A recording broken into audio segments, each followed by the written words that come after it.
begins receiving a series of unusual 911 calls from a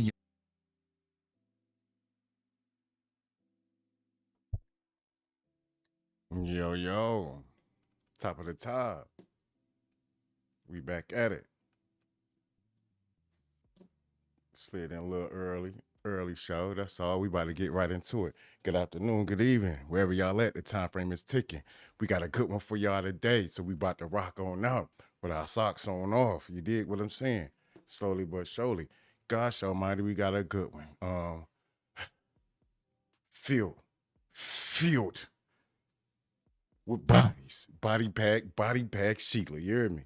Slowly but surely. I'm gonna let y'all get into the content and J phone in, and then we just gonna lock it down. So without any further ado, good evening. Give y'all this good ooh-wee. Let's go.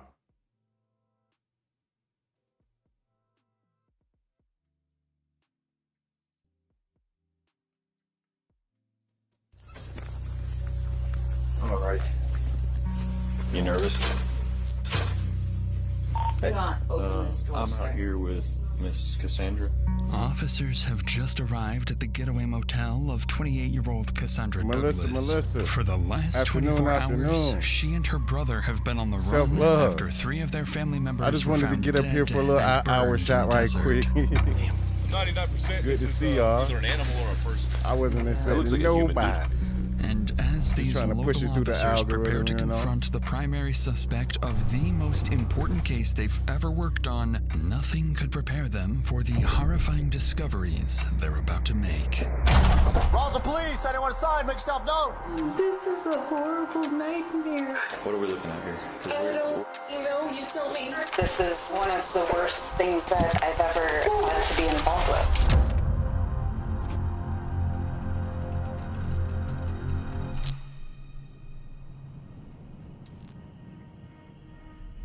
It's a routine Friday afternoon at the Otero County Sheriff's Office when dispatch begins receiving a series of unusual 911 calls from a young man.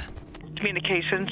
Hi, good morning. I'm hoping to file a police report, and I might need some assistance doing so.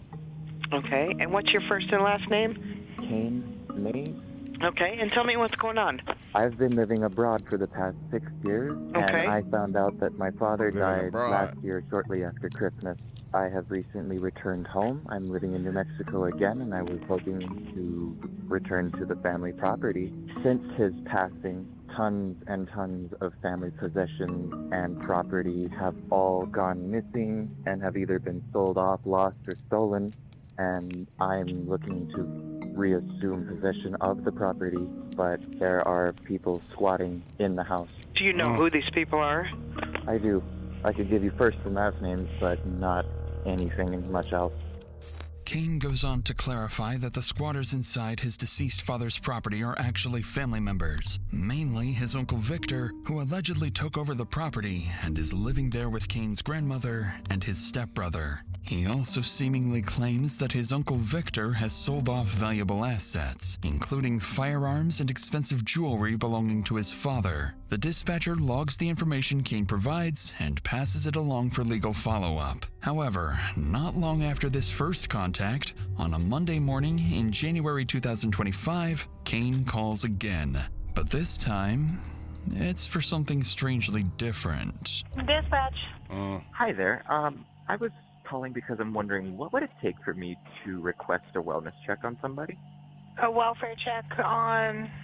My grandmother, Mary Mauser. Okay. The sergeant is aware. They are on an emergency call right now. As soon as they're done, we'll head up there to do a welfare check. Okay, excellent. Thank you, miss. You're welcome. A couple of hours after Kane requests a welfare check for his grandmother Mary, he calls police again for the third time to share new updates. To La Rosa Communications, you're on a recorded line. How can I help you? Hi, my name is Kane. I called earlier regarding wellness. So Sergeant Nordquist is going to give you a call back. They have not responded there yet because they've been tied up with a warrant service where the person doesn't want to come out. No, that's okay. We stopped by on our way down and everything is locked up tight. That's why I was returning your call, because you said if we can that I should call you back. All right. And like if they're tied up with an emergency, Yes, sir. we got to worry about the officers and make sure Yes. that they're still. Thank you so much for They don't understanding. need to I be will. checked. Okay, I will let the sergeant know then. Following this got a latest lot call going from on. Kane, the welfare check is officially canceled, and officers are no longer dispatched to the property. At this point, the dispatcher has no Love it. reason to suspect anything other than Good some afternoon, kind of early family afternoon. dispute, and the situation appears to have resolved itself for now. In reality, something far more calculated is already in motion, and the family involved will soon be implicated in a scheme that will lead detectives down one of the most twisted murder plots they've ever handled. That same Monday, a few hours after Kane's 911 calls, a man arrives at the police station in the afternoon with an oddly timed request. Nah, loving. I know, but it's the thing about I know y'all been super duper tight, and also YouTube's been telling me to just push a different time frame also. So this is just my first time doing this right here, but I'm gonna try to start like doing it early, like 3 o'clock or something like that, 3:30.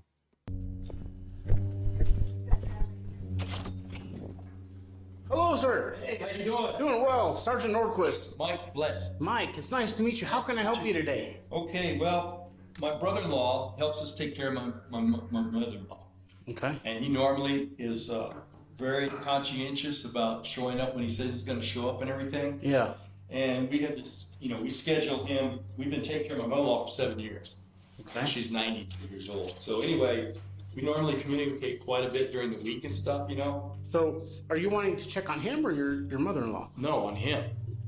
He lives at Nogal. Yes, he. And somebody had called earlier. We were out busy, but someone had called in for a welfare check, but they Loving, canceled she's us doing excellent. prior to us getting Excellent. up there because they Little- said little whoever it sniffle was, here I and had to there, go but look she's and find doing the well. name that said that house Appreciate was you, locked up love. tight and that nobody was Thank up you, there. Dollar. Hope everything's The good. person Y'all, Sergeant Nordquist is referring to is Mike's nephew-in-law, Kane Mays, and it Shout out to appears that y'all. both Chopper, Mike what up? and Kane are concerned about family members. Though the family dynamics are becoming tricky to keep up with for the sergeant, Mike is about to make one thing about Kane crystal clear.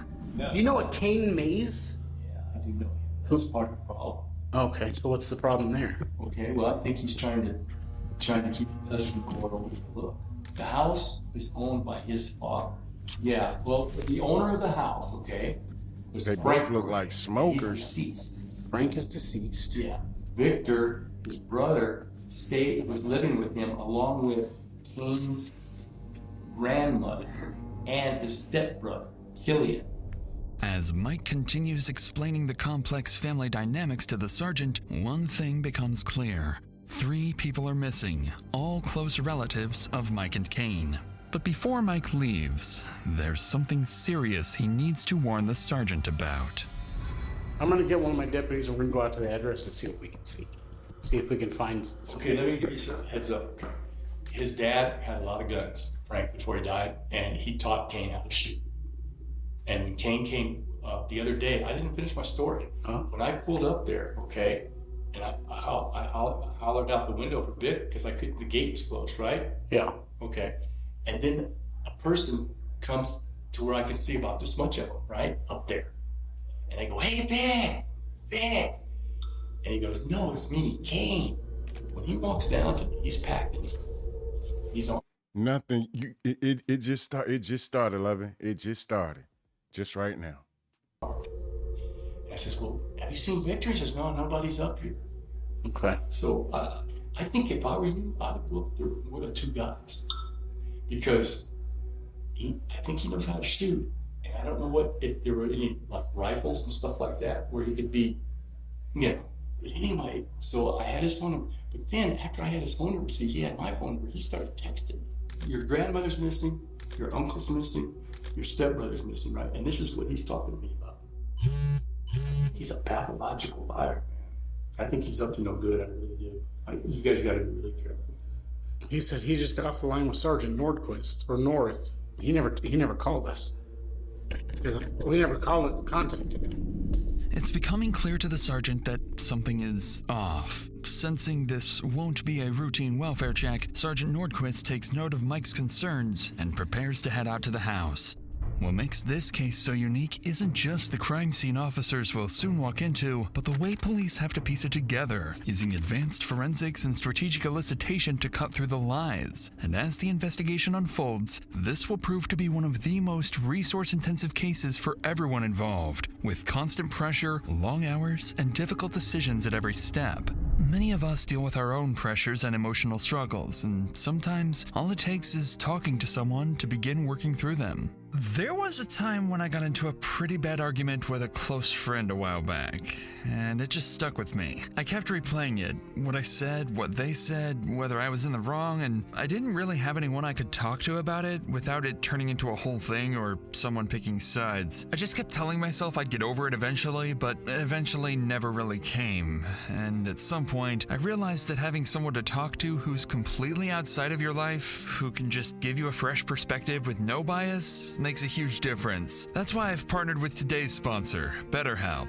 Starting therapy can feel like a huge step, but BetterHelp actually makes it really simple. You take a short quiz, get matched with a welfare check. Based on Mike's previous concerns, officers approach the house cautiously in case they encounter Kane. I got an open door. Sheriff's office! Sheriff's office, if you're in here, make yourself known!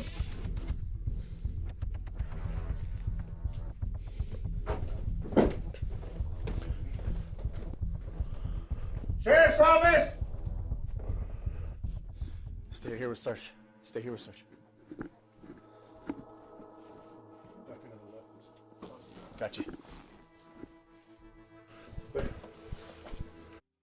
Pick up on just how sketchy this whole ordeal is. Hello, sir. So we went up to that address. Right, so we cleared the What's up, residence. Dez? There's nobody inside. There's no vehicles matching the descriptions of the Subarus you gave on the property. So, but there was no signs of a struggle, no signs of any foul play that we could determine. There were some boxes that appeared to be like being packed up, but other than that, that's all we got. The thing is, all three people are missing that were staying there at the house. But definitely the king is the kicker that, he's the one that did all that. He called, got your name, and then he was able to send me that text saying that he spoke to you. Yeah. And then he called back later and canceled the deal, right? Yes, sir. And on the face of it, it looks super sketchy, but there was no Miss TT, indication welcome that we in, could welcome see in. of any foul play Good to see you, or Miss Mel. A struggle or anything. Struggle, yes, sir.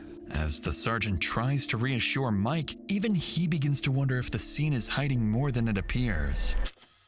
A few hours later that afternoon, Nordquist returns to the station and calls Kane, trying to understand why he canceled the welfare check and why, most strangely, no one was inside the house. Hi, this is Sergeant Nordquist at the Sheriff's Office. Is this Mr. Mays? Yes, sir. How are you? The reason why I'm calling is in regards... earlier this morning, you had contacted our office to do a welfare check on a family member? That's correct. Who is that family member to you? It's my grandmother. Your grandmother? Who lives up there with your grandmother at the 121 No-Go?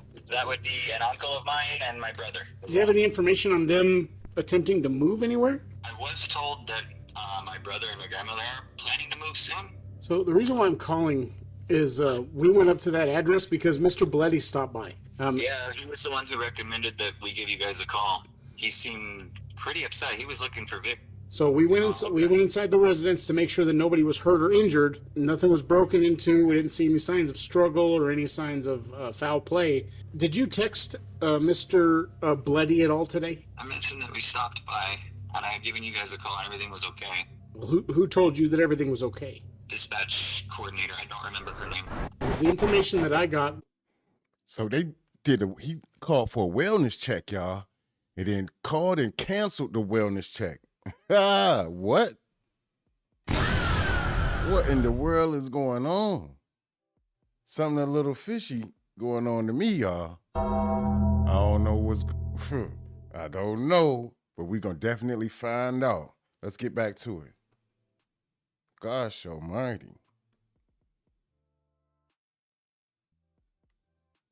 Was that you called back and said you went up there and everything was Joy, okay. welcome in. Joy 3000. What was in that text message How to you Mr. doing? Bloody? That's what I'm confused with. I let him know that I had tried to call you, and the dispatch officer said that you were tied up with, it sounded like a pretty hostile... Shooter, welcome in, my brother. All is well, all is well. No worries at all. We already knew what was going on. You got your finals coming up, baby. Good luck. Everything is good. Situation. The way the text message reads was that you had made contact with me, and I know for sure, and you know for sure that didn't happen. So that way it looked kind of weird. Naturally, Nordquist doesn't know what to make of Kane's message to Mike, in which he seems to falsely claim to have spoken with the sergeant. Says, hey there, just got off the phone with Sergeant North and they said nothing seems out of the ordinary. Have you heard from anyone? Also, on the rain check, that's totally cool. Is there any other time that works best for you? Suspecting Kane is hiding something, Nordquist ends the call and immediately requests a search warrant for a second search of the house. While they wait for the warrant to be processed, all police can do now is hope the missing trio turns up safe. A hope that is far removed from the gruesome reality awaiting them just a few hours from now. 1 hour before the bodies get found. That week, around 10 a.m., something strange happens about 200 yards from the house where the trio vanished. A passerby takes notice and calls 911. 911, where's your emergency?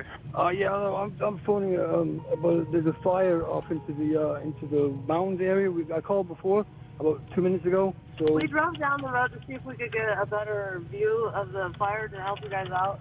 Okay. Well, we have already toned out the fire department, so we will get units headed that way to see if they can locate. Yeah. Okay. I stood at the top of that road for a second. They'll be able to see it. We'll let them know. Shortly after the call, 2 deputies are dispatched to investigate the fire. Once they arrive at the reported location, one of them spots something disturbing in the distance. A burned, flipped-over vehicle matching one of Victor's missing cars. Oh, we got tire tracks towards the direction I walked. Just follow the path.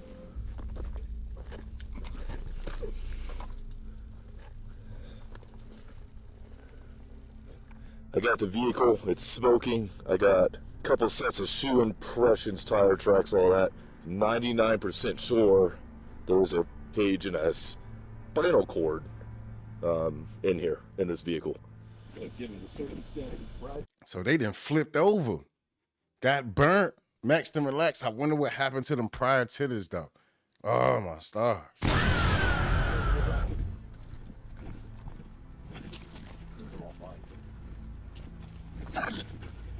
This is a good one. Right in here. Yeah. That looks like a human, dude. These things burn hot. Yeah. And it's still hot. Hopefully Slater's and his team is on the way. As officers look inside the car, they can see what appears to be the burned remains of 3 people, too badly damaged by the fire to identify them at the scene. Suspecting a homicide, they call in Sergeant Nordquist, and it wouldn't take long for him to connect the dots. So, this might be a Subaru that's it's a vehicle that they haven't accounted for yet. Look right here.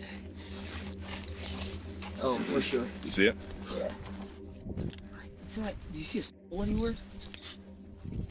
I've been looking in here. Just given the circumstances, this actually might be one of the missing people. What's that right there? I was looking at that too. Oh, yeah. That's a skull cap right there. Yeah. Yep. It's by one of our missing people with the missing vehicle. From up here? Huh? From up here? Yeah, I guess Brad, he suspects some guy named Kane killed most of his relatives that live here. And this vehicle, I think, is a Subaru. Looks like this is really fresh, dude. There's more over here. He had to have put that himself, because it would have caught this whole place on fire. What officers are beginning... Brother, what it do? Running a little UWAP trial size running, you know. To suspect is horrifying. Not follow the only do YouTube. The burned remains likely belong to the 3 missing individuals, but given how recent the fire is, the person responsible may have burned the bodies just hours ago and could still be within reach of police. So, once the scene is secured and the bodies are sent for autopsy, a nationwide BOLO is issued for Kane Mays. Although police now believe they know what happened and who's responsible, they have no idea just how far beyond Kane this plot goes. There are more players involved, more targets targets, and a multi-state homicide case that will exhaust every resource police have. You gotta find him. We're afraid of him. There was one time I should have died. Probably should be dead twice. And he was so aggressive. I thought we were gonna die. I thought he was gonna shoot us on the property. More than 24 hours after the fire, officers remain unable to find or contact Kane, raising concerns that he may be on the run. But this is when the initial autopsy results come in, confirming what officers had feared all along. The burned victims are Kane's close relatives, his uncle, Victor Perea, his grandmother, Mary Mouser, and his stepbrother, Killian Mays. Gracious. So they found all three of them cooked, hot baked, and sizzled. Gosh almighty, crazy word. Crazy word. Bubba. Cindy, how you doing? How you doing? Good to see you. Good to see you. Beyond confirming just their up here for a little hour, the Shy. autopsy offers little actionable insight. At least one victim had a confirmed gunshot wound to the head, but the other remains were too severely burned to identify all injuries. Investigators surmised that the victims were likely incapacitated well before the fire was set. Following these horrific findings, they begin digging deeper into their main suspect's background. It turns out Kane Mays had been living in Canada and working as an engineer until just a few months earlier, and had several documented domestic incidents involving his wife. Hoping she may know where her husband is, officers reach out to Kane's wife on the phone, where they'll find out she might know far more than that. Hello, my name's Justin Mitchell. I'm a detective with the Otero County Sheriff's Office in New Mexico. Are you Samantha? Yes, I am. I had a feeling I might receive a call from you at some point since I did give you guys a call. Yes, ma'am. You want to tell me from the beginning, like how you met him and your relationship with him? I've actually been speaking to the Ontario Provincial Police because I thought he was messing with me, like I'd mentioned. So I'm also filing a case against him right now, but because it's Canadian and now he's in America, who knows if that's gonna... But he was physically violent with me, and I have evidence of it. Yeah, we just met playing video games online, and we started an online relationship, and for a few years, it was just basically we would talk. And then one day, he calls me up and he says that his father disowned him, and he needs to move here right away. He'd always been verbally towards me, and just in general, he had a weird attitude towards things. Eventually we moved out. Brace yourself for this one, because I feel bad that I didn't come forward, told people that he had beaten me, and now this has happened. I'm gonna be honest with you. Like, we both had an alcohol problem, but I never drank before I met him. Gosh almighty, they going through it. They having some family feuds out there, y'all. Some goddamn going family feuds. Melissa, have a good time over there, Melissa. Real Jack Matt, what up, what up? Good to view you, bro. Good to view you. Appreciate you. Much love. So he put them in there after? No. They were incapacitated before the fire, so they were done, and then they got set on fire. He definitely pushed that on me, and he pressured me to drink a lot. Like, there was always a pressure. He wanted me to do it. He just did start hitting me. He did start getting violent with me. Probably should be dead twice. Samantha's statements are nothing short of horrifying. But even worse, she would share a terrifying recording with detectives, captured during one of the numerous domestic incidents involving Kane. You just let me go. And I do every time. When you ask, I let you go. I don't let you down. Please stop. Is this your neck? What? Is this your neck? It puts the lotion on his skin, head ass. The rest of this recording Freaky is ass too man. disturbing to play on YouTube, but it clearly documents an alleged serious domestic violence incident involving Kane. Investigators now know they must act quickly, as more people, including Samantha, could be in immediate danger. So later that day, after securing approval for the earlier search warrant, police return to the victim's house, but this time, they bring specialized chemicals called Blue Star, used to hunt for hidden blood, bullets, and evidence that may have been cleaned up. And what they're about to uncover would reveal just how many crucial clues officers had missed during the initial search. Inside the kitchen, detectives spot one of 3 spent .22 caliber shell casings, along with a live .22 round. Using Blue Star, they also detect high-velocity blood spatter throughout the home. As the search continues, investigators notice clear attempts to clean up the scene, and given the precision and speed with which the bodies were disposed of, they begin to suspect a grim possibility. This was not the work of a single perpetrator. Oh my stars. So they ended up doing the double wellness check, seeing nobody, and figure, okay, hey, it's all right. But nah, little did they know, it was a whole crime scene, y'all. No way, no how. But then officers find something very strange. Condoms and pregnancy tests stored with cleaning supplies near the well house and septic area. Following these disturbing findings, police would continue searching the property and contacting Kane's relatives, worried he may already be far away, possibly even on his way back to Canada.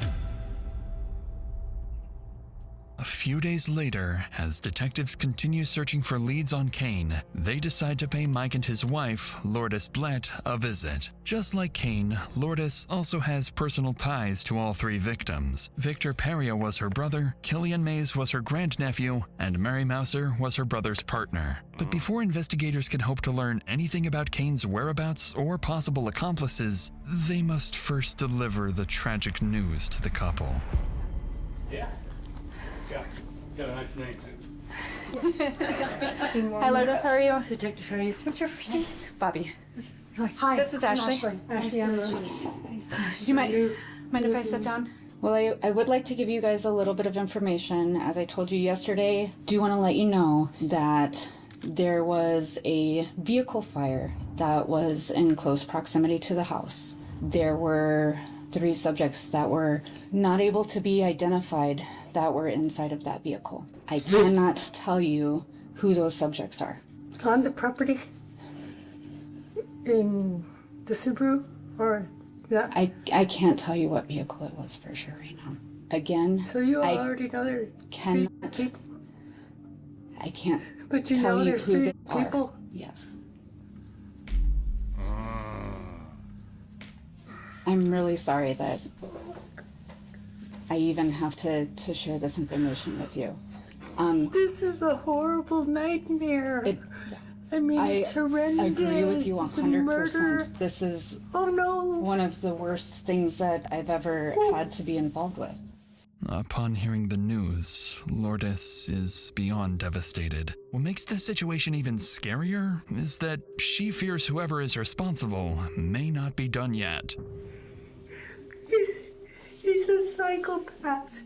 He's a psychopath. Kane, I didn't want to say that. I didn't want to drop him in the doodle, but he's crazy. You gotta find him. We're afraid of him. He hasn't even asked how my mother is, and that's his blood grandmother. We're working. Oh my God, how can this be? Michael, how can it be?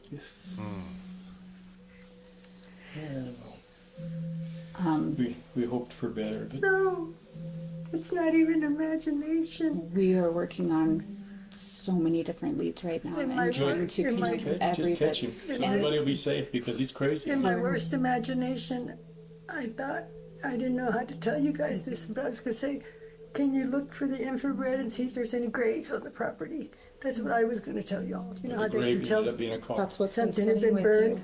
And this has got to be the worst crime of the year in New Mexico. I mean, I haven't heard anything this horrendous on the news lately. Yet. Indeed, this kind of killing doesn't happen every day. But investigators are about to hear another person of interest from the couple, someone who may know more about where Kane is. So in our job, you will hear law enforcement say a lot, it's what you know and what you can prove. And right now, we're working on collecting the information so we can prove what we believe we know. Yeah, see, the thing is, we don't know what he did all those years. Wherever he was, what did he do? Who did he know? And what we're was also his? working on.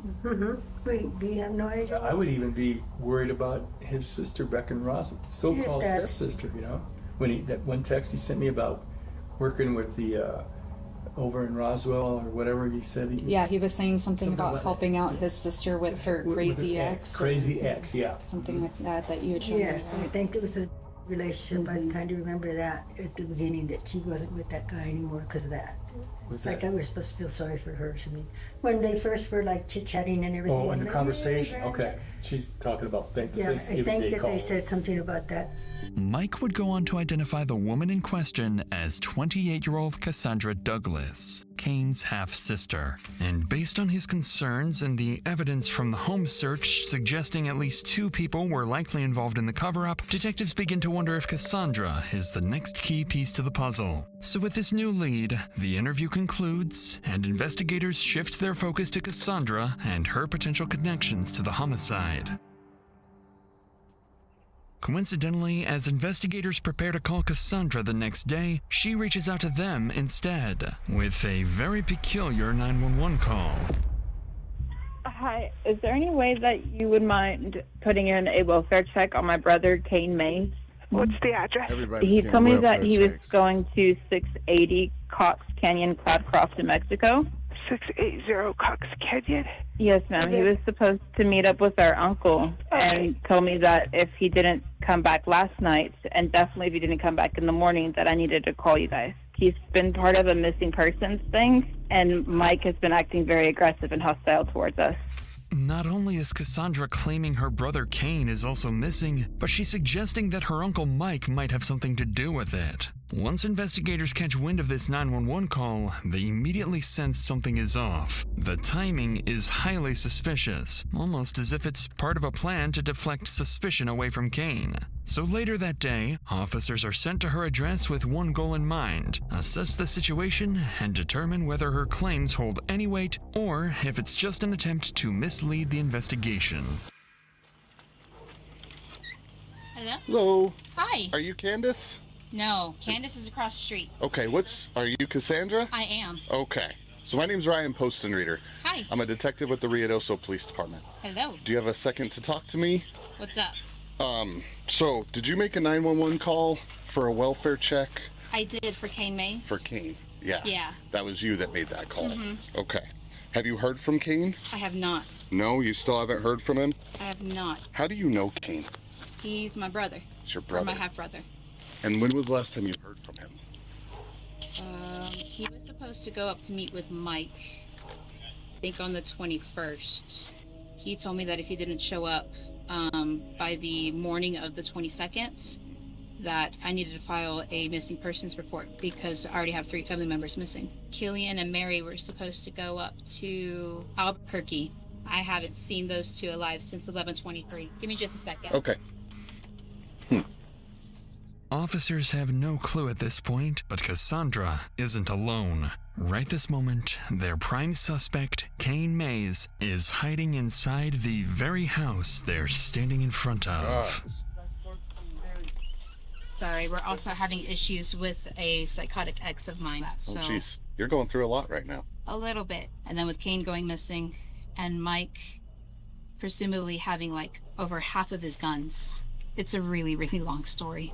Okay. And not one that I'm 100% familiar with because Kane just came back into my life September of last year.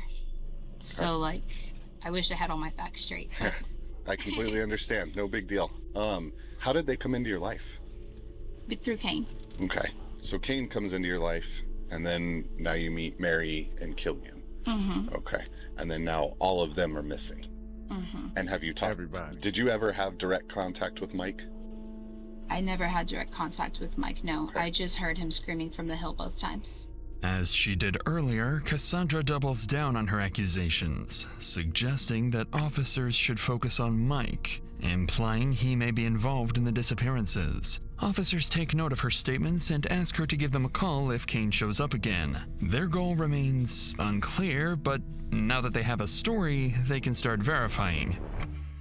So a few hours later, as police continue looking for Kane, an officer decides to stop by the neighborhood again and Kane was just on the move, y'all. William, what up, what up? Kane, what it do, my bro? What it do? Just popped up just for a little hour shot. Appreciate y'all. Much love, much love. We in here trying to get to it with young Kane. Not you, Hurricane, but this Kane. Let's go. Speak with Cassandra's neighbors to see if they've heard or seen anything. According to them, Cassandra hasn't been living alone. A man with long dark hair has been staying with her for the past few months. Additionally, witnesses report seeing the same man driving Victor's missing green Subaru, and that it was also seen parked outside Cassandra's residence multiple times. Realizing the description of the man matches Kane, officers return to the station to dig deeper into Cassandra's earlier claims, where they will very quickly uncover some major contradictions. Even though Cassandra insisted she had only recently met Kane, investigators discover an older Facebook photo of the two together, proof they've known each other for years. But that's just the first lie, because officers who were out looking for Kane also recover surveillance footage from a nearby Walmart, showing Kane and Cassandra shopping together alongside her sons and daughter. Besides buying groceries and food, investigators spot cleaning supplies like bleach and vinegar, along with multiple bottles of kerosene, items that closely align with what would be needed to clean up a violent crime and start a fire. At this point, investigators are unsure if Cassandra is actively hiding a wanted fugitive or if she's being controlled and forced to cooperate with someone who has already killed 3 members of her own family. With suspicion mounting. Gosh almighty, y'all. She jumped right in on camera, got everything situated, brought all the cleaning supplies, everything that was needed. Now, you know, it's back to the dirty work. Detectives obtain a search warrant for Cassandra's house. Then, around 8 p.m. that night, a group of officers return to the property, taking up positions outside the house as they prepare to raid it. Occupants of 7 Morningside. This is the Roswell Police Department. Exit the front door with your hands up. Do it now.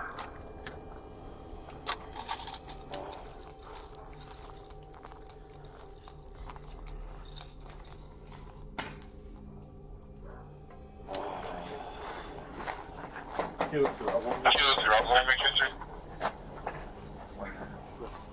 got a shield? Yep.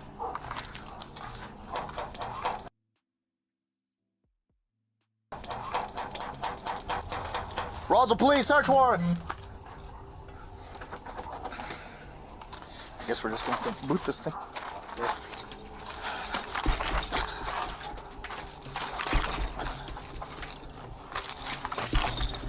Almost. One more.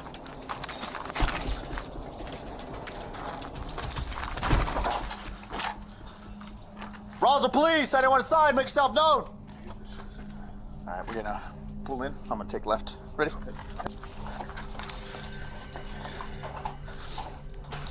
Small room. Got another door here. Ready? Yep.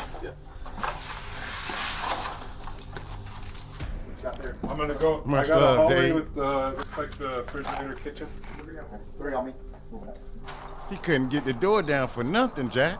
You gotta get some more leg muscles. And Cassandra Jolly's the one that lives here, huh? Yeah. Look, they got some La Muerte stuff right here. Santa Muerte. There's a, see that?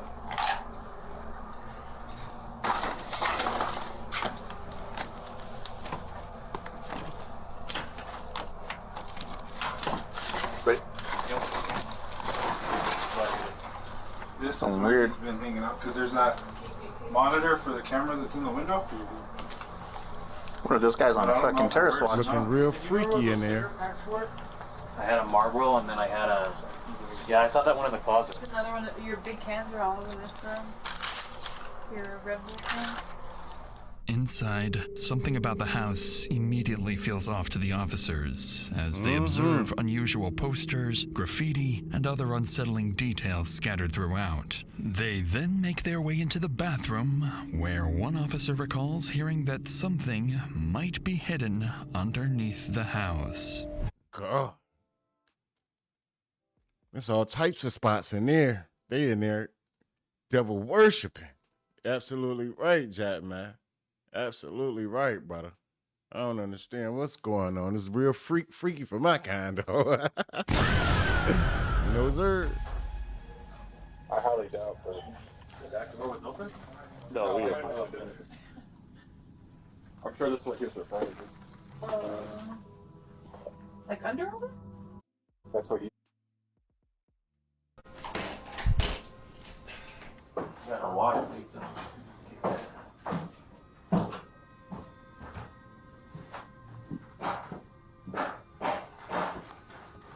It's kind of weird to have a door right there too, huh? Trap doors everywhere. At the center of the basement sits a plastic storage tote, toolbox, duffel bags, and other various items. Officers notice there's no dust on the items, and whoever left them behind was in a hurry, possibly trying to leave unnoticed. Beyond the basement, police would go on to find something highly suspicious: documents belonging to one of the victims, alongside paperwork linked to Kane's father and live .22 caliber ammunition. Following these discoveries, investigators secure the scene and begin working to obtain a real-time location warrant for Cassandra's phone. With their suspicions growing that Cassandra fled with Kane, officers know they need to locate them quickly before they vanish, potentially escaping to Canada. 12 hours later, investigators strike gold. The warrant for Cassandra's phone is successfully approved. And in a major development, Verizon pings Cassandra's phone nearly 1,000 miles away. She's no longer in New Mexico, but in Hernando, Mississippi, inside a Super 8 motel. With this discovery, the case becomes multi-state, with police in Mississippi quickly briefed on the investigation. Officers are then dispatched to locate Cassandra. This is the final phase in the case, and what happens next will determine whether police get the critical answers they need or lose the lead entirely. As officers make their way to the Super 8 motel, their primary objectives are to extract information about Kane's whereabouts, test Cassandra's statements, and determine how deeply she may have been involved in the homicide of her own relative. What up, what up, what it do? My brother. When officers finally arrive at the motel, I'm just doing a little, something immediately this feels was a test stream, that's off. That's it. Trying to work some kinks out with the programs and everything, just, you know. So, what's going on? What are we looking at here? I don't know. You tell me. All I know is that my brother went missing on the 21st. We were trying to investigate his property. We thought Mary and Killian had left, and then Mike came down and started being aggressive and hateful and shooting rounds. And we've already tried to file this with the Roswell Police Department down in New Mexico. Would you consent to a search of your vehicle? You can search the car and you can search the ground. I don't care. Okay. Interestingly, Cassandra now seems on the verge of She got those mushrooms on her shirt like she had on the walls in the house, y'all. Emotional breakdown for reasons the officers are yet to understand. After all, only 24 hours have passed, and seemingly no new information has been relayed to her. Neither news of the murder, nor that Kane is the main suspect, nor that her house was just searched. So to get to the bottom of her emotional reaction, Mississippi officers on scene coordinate a call with Special Agent Kyle Graham in New Mexico, who's been tracking the growing list of contradictions in Cassandra's statements. Using those inconsistencies, the detective is about to carefully test Cassandra's story and see how far she cracks. Do you mind grabbing those, taking your waffles upstairs? I'm not upstairs, I'm downstairs. Downstairs. Yeah. Yeah. 104. King, they just located 3 of her family members inside a burnt, flipped over car. Her brother, Kane, he's a suspect, and they were searching for him. And while they came searching for him, he was in her house, but she didn't let them know that he was there. So then they ended up leaving, disappearing, and this is where they just found her at, 1,000 miles away. You spoke with detectives 2 days ago at your house in Roswell, correct? Yeah. The Walter showed up and I had to leave. So I brought them over here to Mississippi. Why is that anything wrong? No, there's nothing wrong with that. What we're trying to do is we're trying to figure out what's going on with Kane and what's going on with his family. I don't know. I haven't even, like, I just met Killian and my grandmother for the first time in my entire life in November. So were they there whenever you guys were there? No, Where were they at? I don't know. The house was empty and there were boxes in the middle of the living room. That was his dad's property. He was supposed to go to him afterwards, but he wasn't here. He had to go up to Canada. And so who was driving in the dead house? Like, who could drive a car? They all could. I know that they had that little blue car. And who was driving the green car? That I don't know. As far as I know, that car is not drivable. Well, we have video of Kane driving the green Subaru. Huh. And we have information from the neighbors that the green She said, Subaru was at your house at one point in time. This is what I want, okay? I just want honesty. Okay, I know you know a little bit more than what you're telling me. I don't know if you're trying to protect Kane or if you're scared. I'm scared because I don't know what's going on. Okay, well, we've been working this case for 3 days straight. And I know a lot more information than I'm telling you. Yeah, William, nothing at all. I'm trying to see if you're going to be honest with me.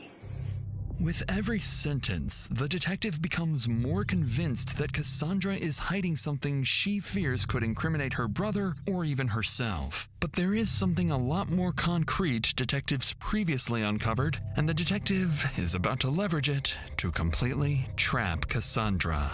Are you aware that Kane made a police report whenever he got to the house originally, the very first time, about people squatting in his father's house? Yeah. What's up, Bird? Because they weren't supposed to be there. Welcome they in, hadn't welcome paid in. any of the mortgage on it. We found documents showing that they were still using Frank's credit cards, and Frank has been dead. And that all of the bills were still in Frank's name, and they were still using that. And so I told him that that was illegal as fuck, and he needed to make a police report because you can't be using... Don't stick that in my face, honey. That's like identity theft. Is it true that Kane didn't even know his dad died? Yeah. He didn't know that his dad died until he came back to States.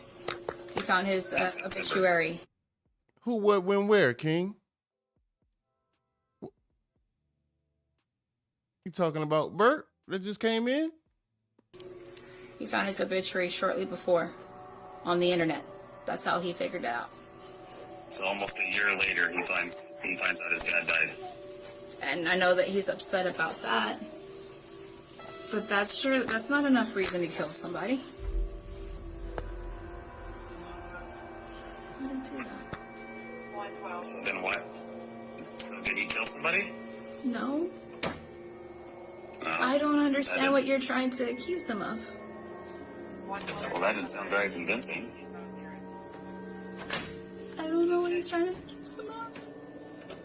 He's asking a question. Oh, that makes a whole lot of difference there. I just gave her a good greeting, that's all. I just gave her a good greeting. Good afternoon, Miss Jack. Hopefully everything's doing well your way. I appreciate you for stopping past and stopping by to check us out. Hope you enjoy yourself. We just here eating our popcorn, enjoying the show. Thank you for tuning in. I appreciate you. Much love. Much love. That doesn't sound convincing. Sure enough, that doesn't sound too convincing to the detective, because Cassandra... Take it back a second. So then what? So did he kill somebody? No. I don't understand what you're trying to accuse him of. Well, that didn't sound very convincing. I don't know what he's trying to accuse him of. He's asking a question. That doesn't sound convincing either. Sure enough, that doesn't sound too convincing to the detective, because Cassandra has seemingly slipped up. At this point, no one had told her that the missing family members were dead or that Kane was suspected of killing them. Realizing her mistake, Cassandra quickly starts backpedaling to regain control of the narrative. You got anything else, Cassandra, that you want to tell me? Do you really think She slipped up. She slipped up, y'all. I'm pretty concerned. I mean, I don't think 3 people just vanish off the face of the earth, especially when 2 of them are elderly. And then Kane just comes in from Canada and all hell breaks loose. That's kind of suspicious to me. God, I'm so stupid. I wouldn't even think to put 2 and 2 together like that. But Mike was so thank you, Miss Jack. when he And came I down, appreciate you, and he King. was so aggressive. And I Much thought we were love. gonna die. I thought he was gonna shoot us on the property. Well, you didn't even see that he had a gun. Kane told me that he had one, and he was mad enough. Oh my God, he was so mad. As a last-ditch effort, Cassandra goes back to accusing Mike of being responsible for the disappearances. But in fact, officers in New Mexico have already quietly debunked that claim, information they are holding back for the right time and place. Before leaving, they also check Cassandra's car, where they find belongings hastily packed up. But Cassandra explains this as a desperate attempt to run away from her abusive ex. Appreciate you for tapping in, Deal. All love over here. You know the vibes. It's us, always. We. That's how we make it. That's how we make it work. Netherlands tapping in. Indeed. Boyfriend. So shortly afterwards, the officers wrap up their visit. But in doing so, they've proven something crucial. They can find Cassandra whenever they want, something she clearly didn't anticipate. It seems as though the confrontation went nearly perfectly for the detectives, but Cassandra has a crucial secret that had went unnoticed at the motel. Kane had traveled to Mississippi alongside her, was staying nearby, and had successfully hidden from officers, marking yet another moment where she misleads police about his whereabouts. Crazy work, y'all. Crazy work. So she slipped up. That was a heck of a slip up.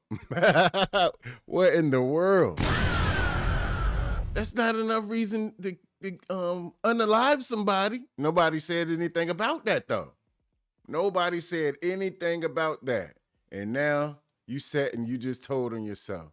And Kane, you're close by. So that means they own your hind pots, my man. They own your hind pots. Let's go, y'all.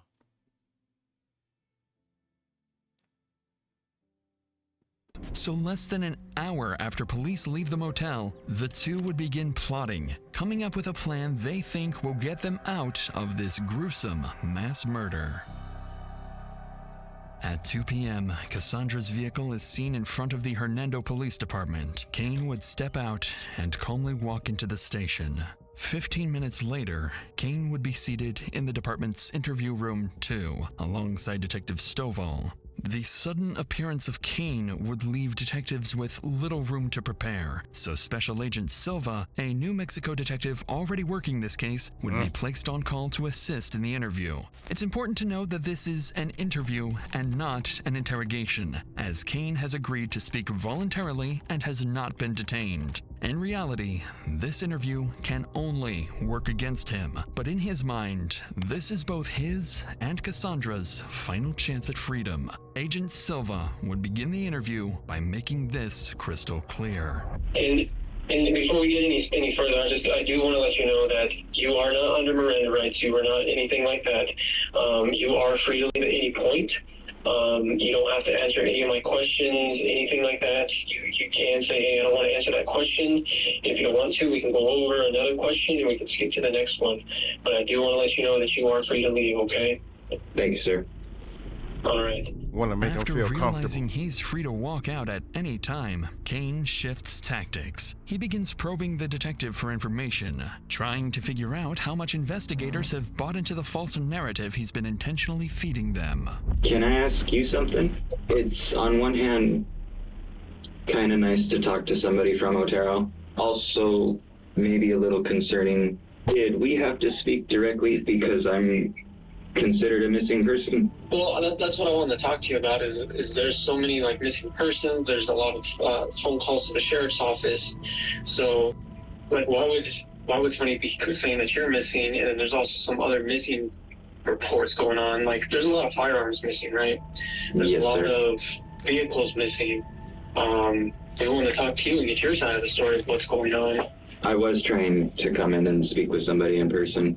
And what happened with that? On my way down to Alamogordo, I gave another uncle a phone call because I had seen him on the property and he was a very looming presence at the time. I was hoping to stop in and ask him about some things and some personal aspects that were going on. I wound up getting run off the property and had to kind of go into hiding because I know his influence and the extent of his company. Okay, well, which uncle is that?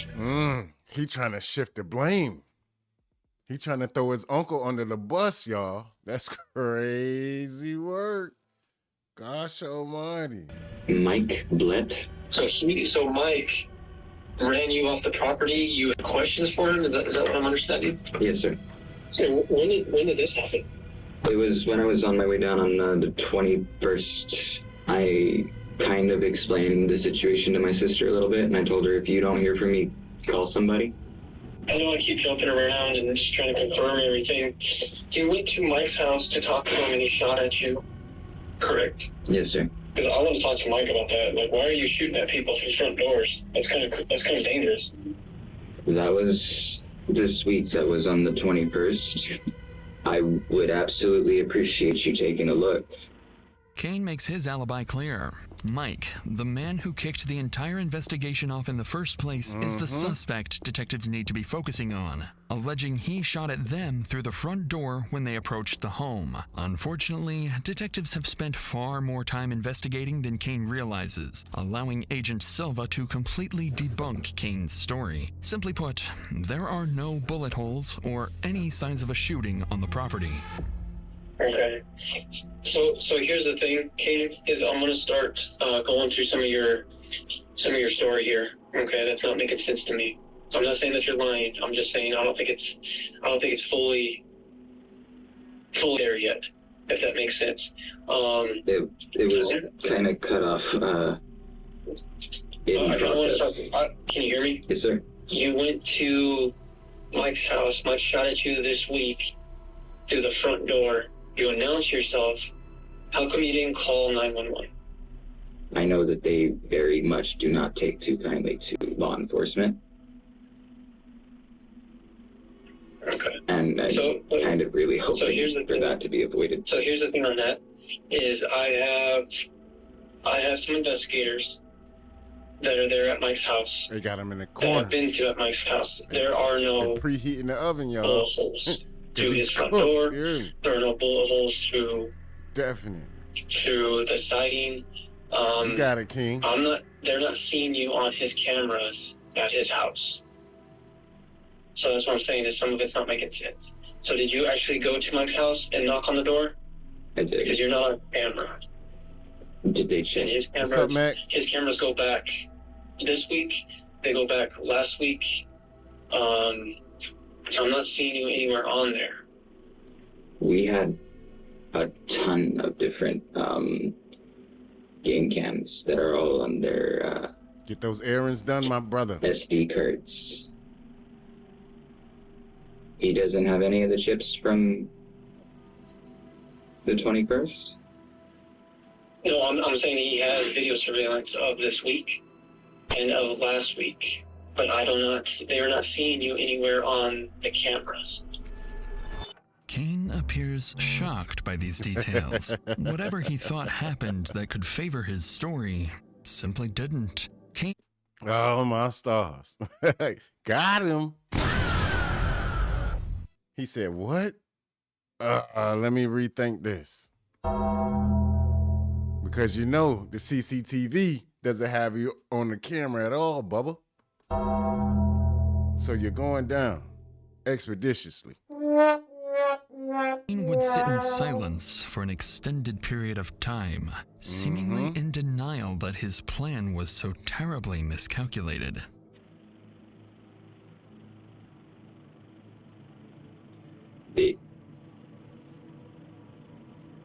If they still have the footage, they should totally show me pulling up. I parked along the mailbox.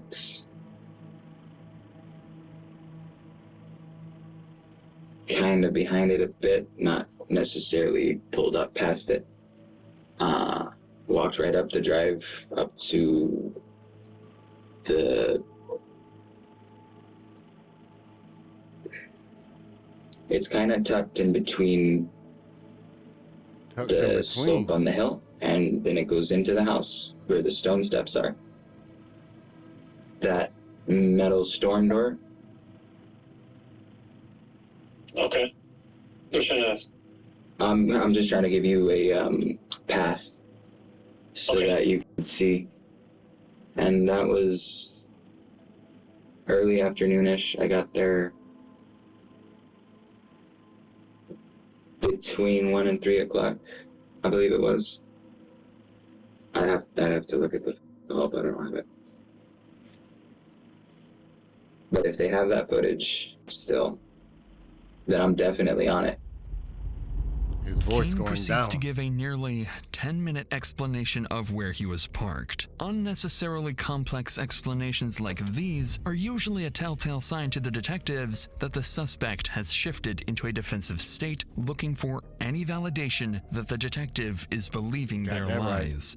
Agent Silva takes note of this and begins leaning deeper, this time pressing Kane on his sister Cassandra and her potential involvement. Previously, police recovered and documented strange items during the home's crime scene search, and it's still unclear why they were there. Silva plans to use these details to force Kane into defending Cassandra's innocence, a tactic that will create a contradicting story compared to what Cassandra told officers just hours prior. So, are you aware that we spoke to, your sister? Yes, sir. And the reason I ask is I'm just trying to get, like, if something happened up there, Kane, I want to know, like, was there an argument going on? And I know that you were up there in January, okay? We can kind of get away from that. You were up there in January. If something happened up there, I want to know what happened, okay? If there was an argument, if something happened, like, kind of help me help you, okay? What happened when you were up there in January of this year? I'm trying to figure out everything that has happened as well. That's part of why I wanted to speak with you guys and kind of get you involved in looking.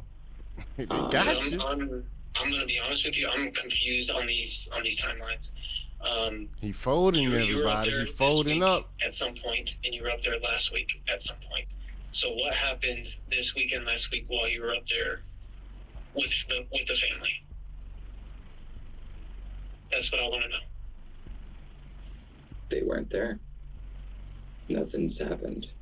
Were you were at the house in Bent on the 18th of January, correct? I'm not sure.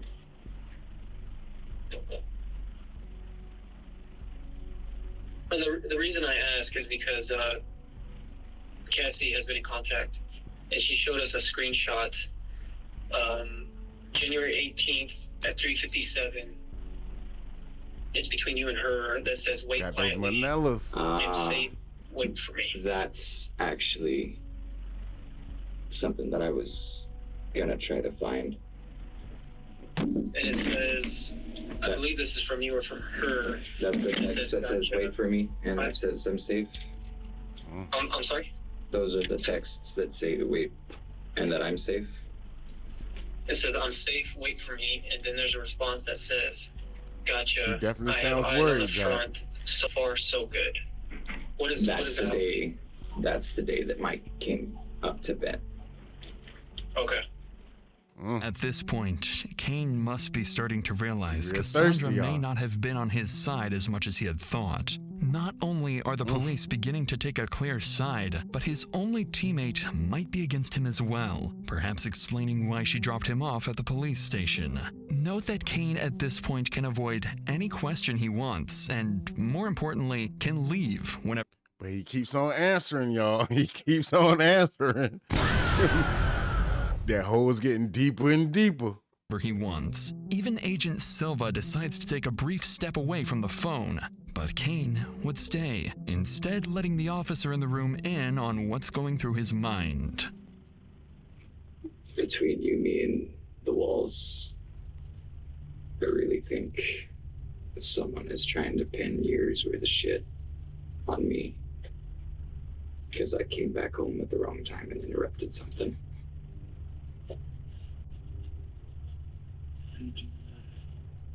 I'm just here. Helping these guys. Officer like, bro, I don't know. Just keep on. I don't know. Look, so they asking the questions. I'm just sitting here. Officer Lightman, I don't have anything to do with this. I'm just on watch duty. That's all, brother. I'm just here to sit with you. Babysit. Mr. Silva seems like a trustworthy detective. I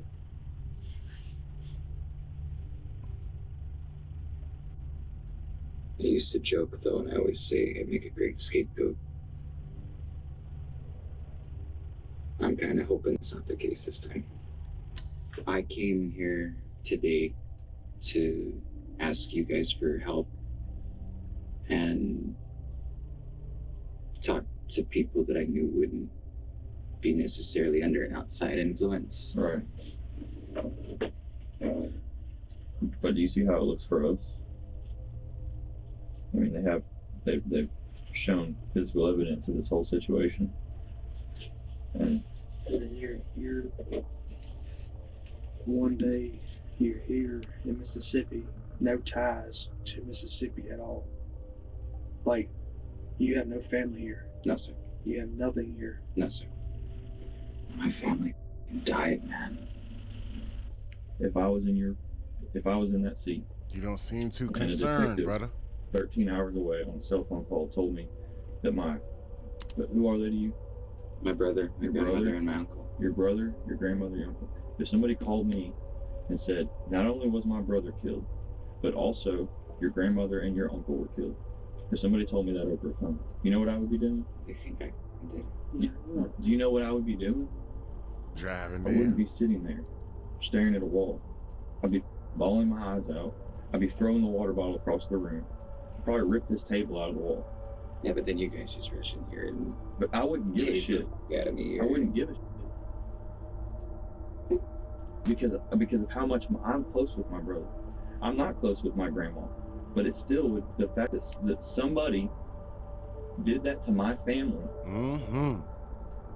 Do you understand where I'm coming from? Well, they asked what I think should happen to Mike or whomever did this, and in polite company I couldn't say, but back where I'm from, they'd be up from a tree. Right. So that's more of the response that you would expect. But the issue I'm having is there's no emotion. Yeah, he's emotionless, y'all. He's just sitting there like without a concern, like at all. He's not showing any emotional statements, any emotional like physical triggers, anything of that nature. He's just blah at the moment. So they're keening in on everything that's happening and everything that's going on with the young man. So we'll get back to it. Cause I would have. You've expressed no sadness. There's no nothing. We're not getting anything. Which leads me to believe you already knew this had occurred. I didn't know that. Look. Even the officers with no context of the case can't help but assume Kane was involved in the murders, leaving him to sit in silence as he realizes how poorly this voluntary interview has gone. Agent Silva would return and continue pressing Kane for answers, eventually revealing that he had, in fact, been inside the house multiple times the week of the 3 victims' disappearance, and admitted to helping Cassandra travel to Mississippi with her kids, something she lied about earlier in the motel. Even worse for Kane is that as the hours-long interview progressed, officers behind the scenes were already taking action. They were instructed to locate his uncle's stolen green Subaru, which they suspected Kane used to drive to Mississippi alongside Cassandra's own vehicle. After looking through surveillance footage and searching around the city, officers hit the jackpot and tracked down the missing car. Inside, they found latex gloves, .22 caliber ammunition, an empty Ruger pistol box, and most importantly, Kane's passport, tying him directly to the stolen vehicle. Now investigators have exactly what they've been missing: probable cause. And with that, Kane is no longer free to leave, and he's about to find out just how massively his attempt to clear himself and Cassandra backfired. Got those Doritos. Now you mind there? All right, stuff. Now you mind standing up for me real quick? Yes, sir. Turn around, facing this wall. Yes, sir. Put your hands on the wall for me. Alright. So what's going on, man, is you're going to be going out to the Soda County Sheriff's Office, alright? You're going out of our jail, alright? Yes, sir. Alright, walk this way.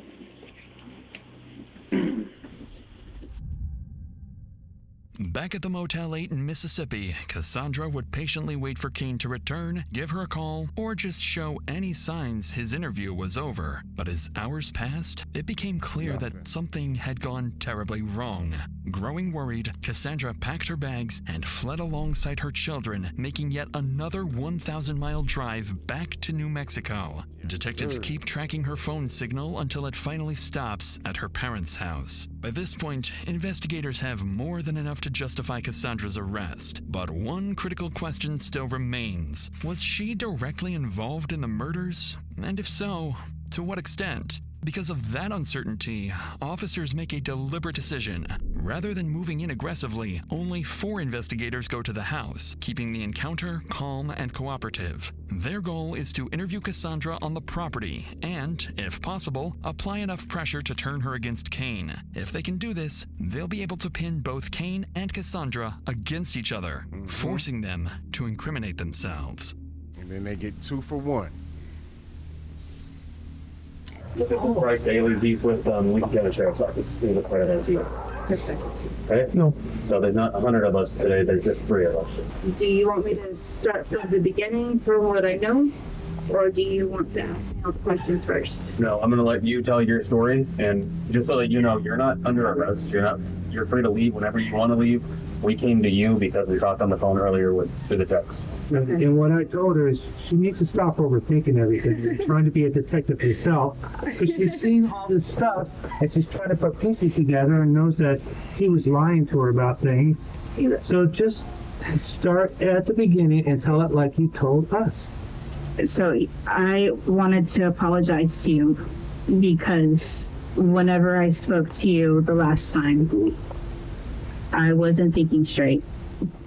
Not only is Cassandra now she wasn't thinking straight, y'all. Much more cooperative this time, but she quickly admits that she had been dishonest before and even apologizes. Her father's comment makes it seem like she's on the verge of throwing Kane under the bus, which is exactly what investigators are here for. So with the reassurance that she's not under arrest, Cassandra begins to share some much-needed details.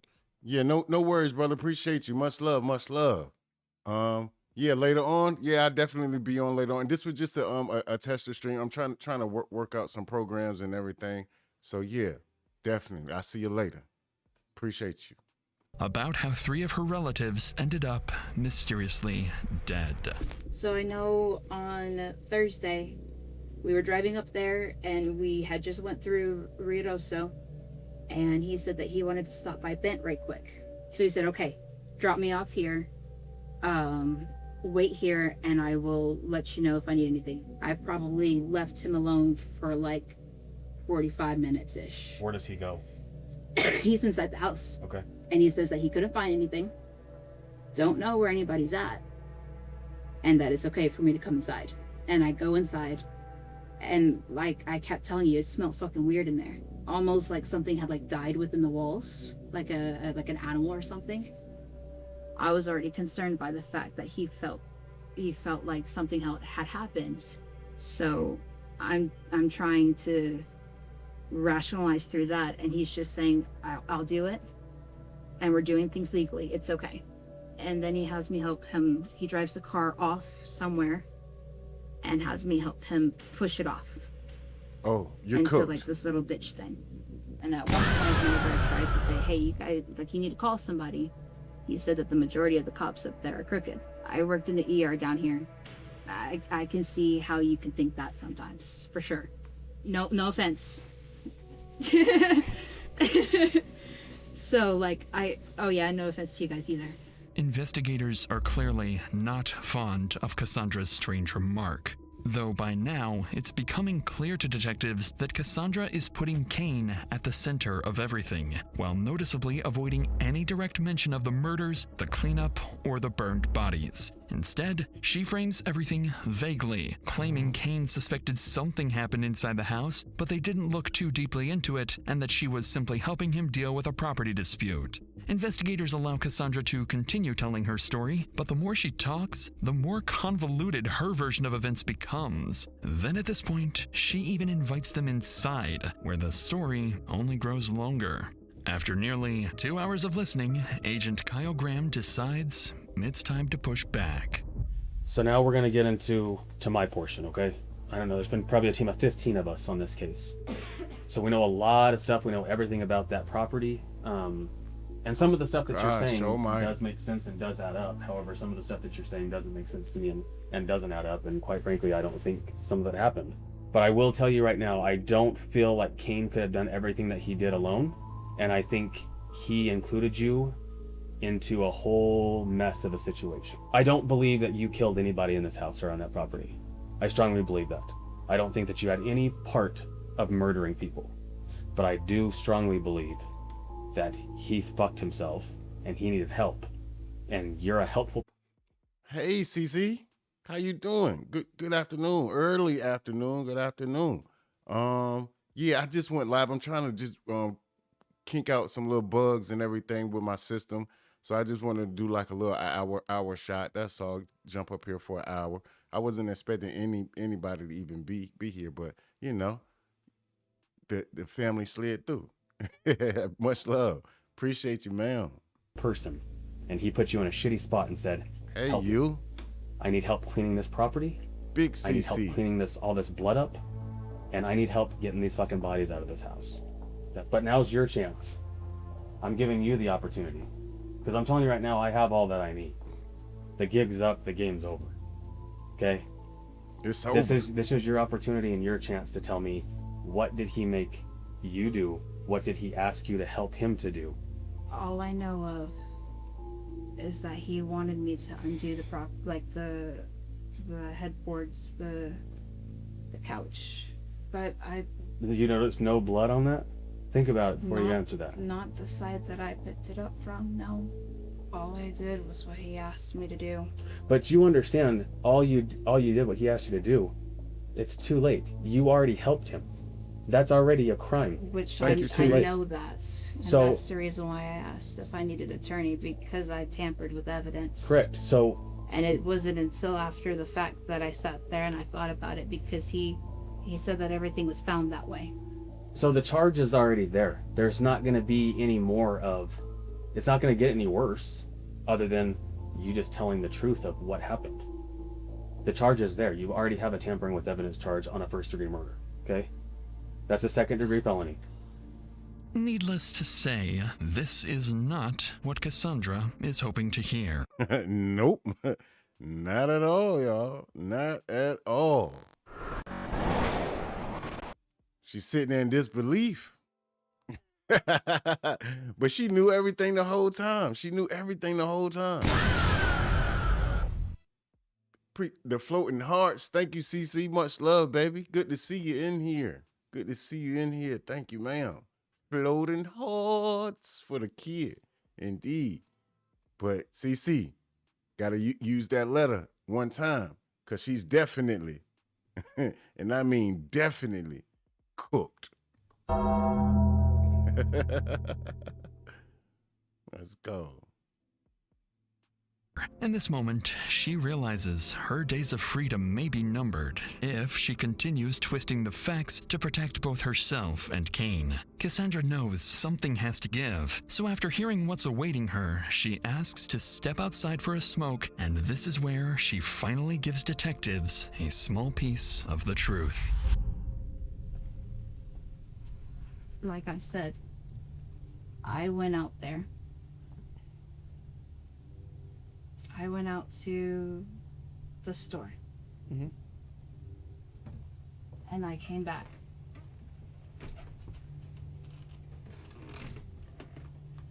He said that he found them that way. He said what? That way? So what did he tell you he found? People. on the floor. How many people? 3. And who are they? Killian, Mary, and Victor. I signed up to take him to a job interview. I didn't sign up for him to do this. Do you now believe that he... Big W's for CC on the membership.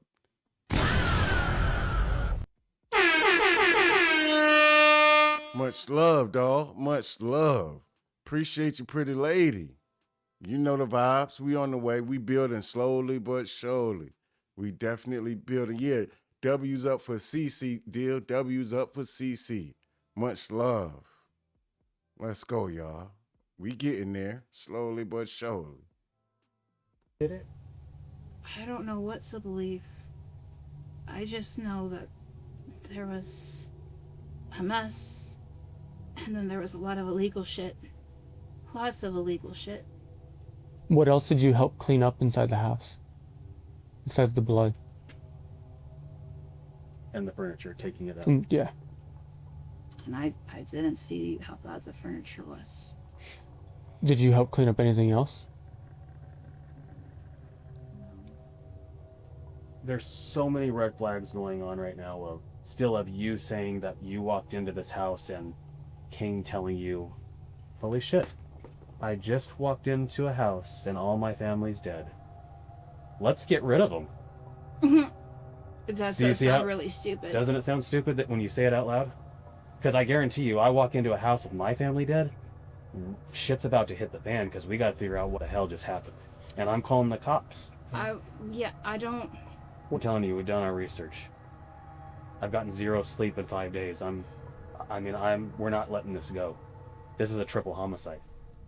And not letting it go is exactly what investigators are going to spend the rest of the day trying to do, hoping Cassandra will eventually crack and give them the full story. Unfortunately, though, this is the closest they will get to a real admission, as Cassandra begins to backpedal and returns to a revised version of events where she claims they found their family members already dead.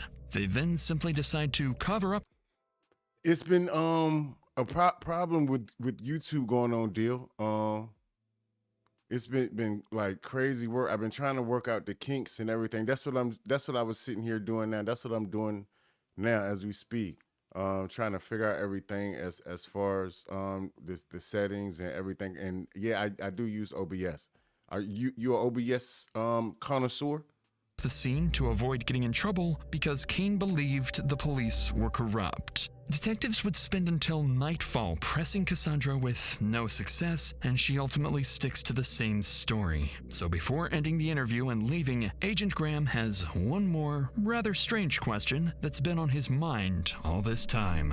He had access to my phone. He knew my passwords. Like I said, I trusted him. He was supposed to be my brother. Can I ask you a really weird question? Sure. No, never mind. No, go for it. Why'd you guys buy a brand new box of condoms?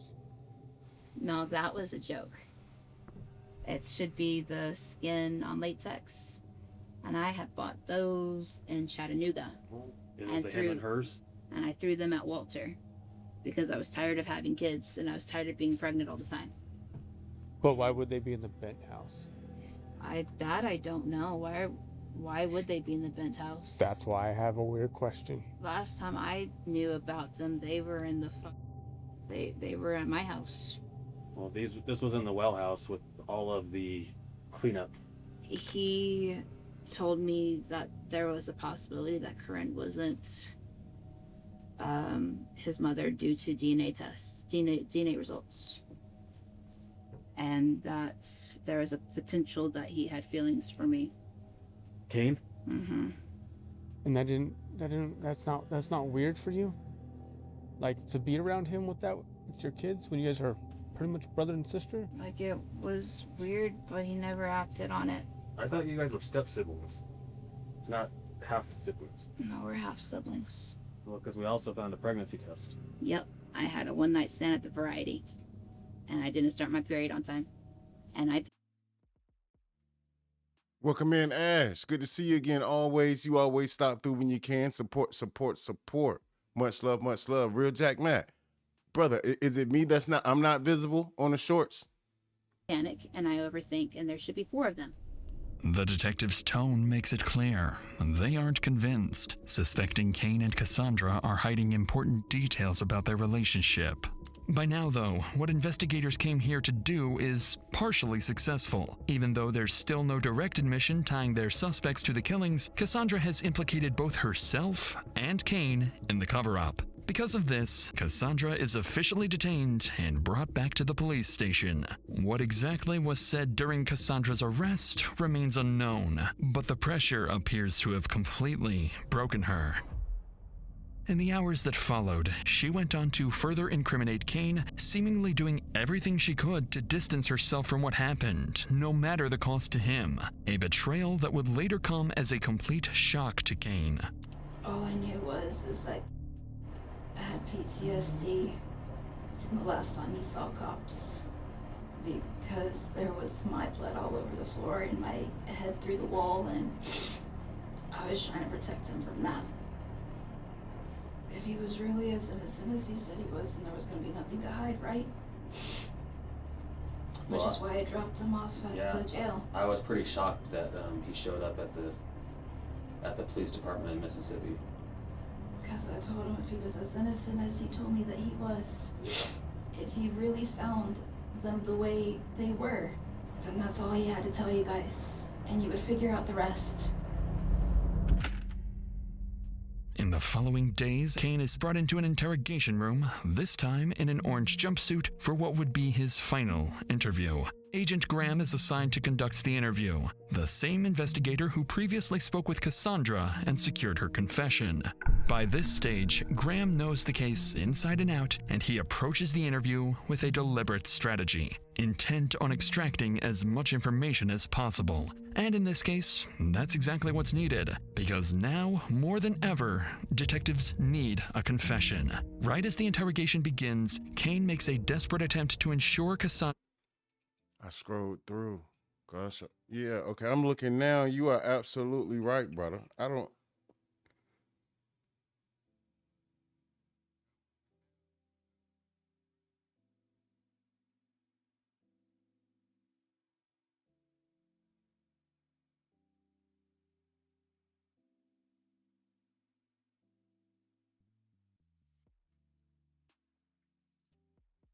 It doesn't even say that I'm live.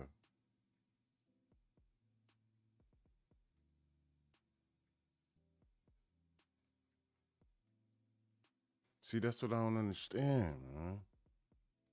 Okay.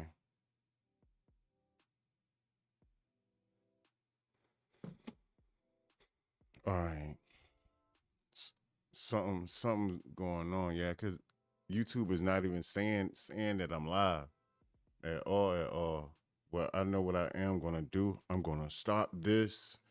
I'm gonna try to reconfigure some things and then jump back, because yeah, YouTube isn't even saying that I'm live at all. Hey, surely you use Ethernet cable, yeah, for network or Wi-Fi. I Google why OBS calls frame dropping. It could be a lot of things. Yeah, it could be a lot of things. And yes, Ethernet is the best way to go. And that's what I do, use Ethernet. And I got a gateway box, a big gateway box. Yeah, talk to support. We're watching the red dot turn gray. See? Play, welcome in. Good to see you, Miss Ma'am. I scrolled down and scrolled back up, and then it shows live. See, something's going on. Something's going on. Weird. YouTube is doing something weird, but while watching, the red dot turns gray. Okay. All right. Cool beans. All right, I'm gonna figure this out. I'm gonna figure it out. Okay. So what I'm gonna do is, cause something weird's going on with YouTube. So what I'm gonna do is I'm gonna bring this to an end, cause I don't want y'all to continue, enduring the blah. So I'm gonna try to get it right and see what's going on, and then we'll just revamp. We'll revamp, y'all. For everybody that slid through, tapped in with your boy. I definitely appreciate y'all. It's been much love, much love. YouTube is doing some real freaky deaky things. Yeah, deal. You can tap me on the Discord too, deal. Tap me on the Discord. On my Discord. It's Ace Aura Media. You can send me a message up there at Ace Aura Media. And then we'll get right. Yeah, see you in a bit. See, appreciate y'all for sliding past and tapping in with me. That's much love, much love. So I'm gonna try to get everything right in the next ordeal, because YouTube is doing some weird stuff, and I gotta see why the red dot turns gray. Okay. All right. Yeah, definitely PM me, deal. Much love. I appreciate y'all. Make sure y'all stay hydrated out there. Don't forget, protect the women, the kids, the elderly. Protect the innocent. Y'all know the rest. Always protect ourselves and each other. Much love. I'll see y'all shortly. Peace.